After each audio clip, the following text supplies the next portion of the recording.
6.02, Linking the Seas and Reaching for the Skies. This flipped lesson goes along with Human Odyssey reading pages 655 to 666 and student guide pages 408 to 409. Lesson Introduction. In recent years, nothing has shrunk our world more than the Internet, the World Wide Web. Thanks to the Internet, we can find out about happenings around the globe in no time at all. About 100 years ago, inventors were shrinking their world too, by linking the seas and reaching for the skies. They dug out great canals to speed the movement of people and goods across the oceans. And they pioneered human flight. We tend to take their achievements for granted, but the advances they made were the result of enormous efforts and often involved considerable risks. What you should be able to do when you finish this lesson. Explain the reasons for building a canal across the Isthmus of Panama. Identify key individuals in the building of the Panama Canal and their accomplishments. Identify key individuals in the development of air travel. Identify Lesseps as the builder of the Suez Canal who attempted to build the Panama Canal. Recognize the purpose and practice of selling stocks. And summarize the development of the airplane. A canal to connect the Atlantic and Pacific Oceans. For hundreds of years, Europeans had dreamed of a canal across the narrowest part of Central America to connect the Atlantic and the Pacific Oceans.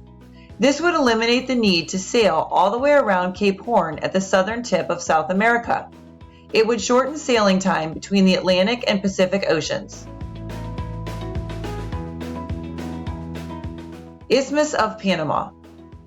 An isthmus is a narrow strip of land with sea on either side, forming a link between two larger areas of land. After much discussion, they finally chose a location, the Isthmus of Panama.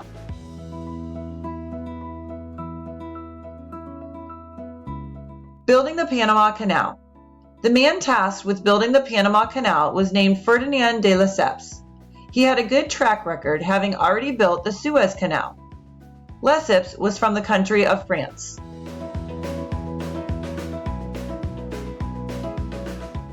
Financing the Panama Canal project. To fund the project, Lesseps tried to raise money from investors by selling stocks, which are also known as shares. This gave the investors part ownership of the canal company. In the early 19th century, the United States became involved in the building of the canal. Stocks explained. Financial capital, or money, raised by a company through the issuing of stock or a share or part ownership in a company. The money is used to build, expand, or further develop an industry. The stocks are called shares, and the people that own the stock are called shareholders. The shareholders are part owners of the company. The many engineers of the Panama Canal. Ferdinand de Lesseps was from France. He built the Suez Canal. He had a vision to build a canal across the Isthmus of Panama. He worked to sell stock to raise money to build the canal. In 1886, due to disease, deaths, and difficulties, stock value fell in Lesseps' company until the company went out of business. Lesseps failed to build the Panama Canal. John Stevens was an American. He started as a chief engineer on the Panama Canal. He decided that the Panama Canal required a series of locks to be built that would allow travel between the Atlantic and Pacific Ocean. He created Lake Gatun to solve many problems.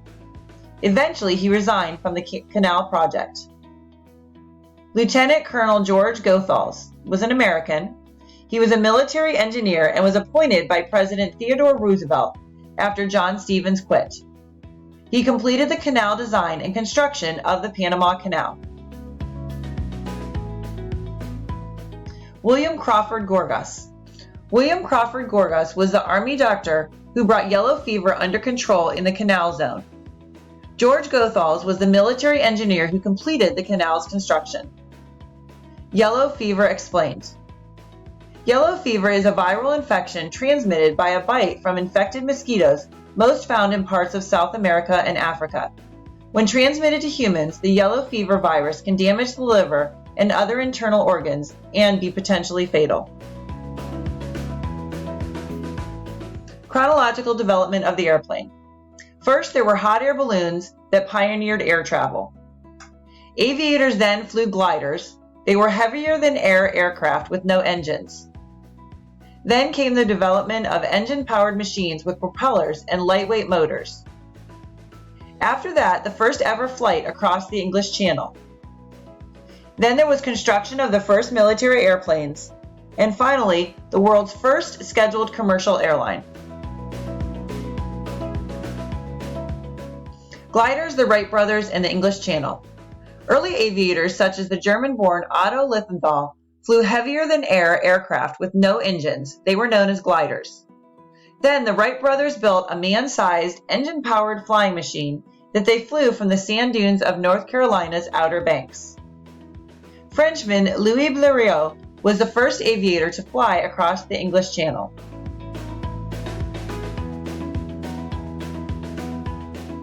Flight becomes more widely used. Eventually, people began to think of practical purposes for flight. Some of these were military purposes, warplanes used in warfare, commercial airlines, planes used to transport people, and air circuses in which stunt pilots performed aerial tricks to entertain the crowds. Many great transportation achievements in the early 20th century. Global satellites that broadcast television images instantaneously around the world. Space shuttles that can fly out of the Earth's atmosphere, go into orbit, and land back on an airfield just like an airplane. Smart cars with GPS navigation systems that can be told where to go. Planes that can travel faster than the speed of sound.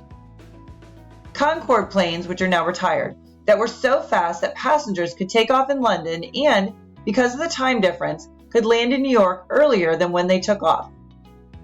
And catamaran-style ferries and hovercraft that skim across the surface of the seas.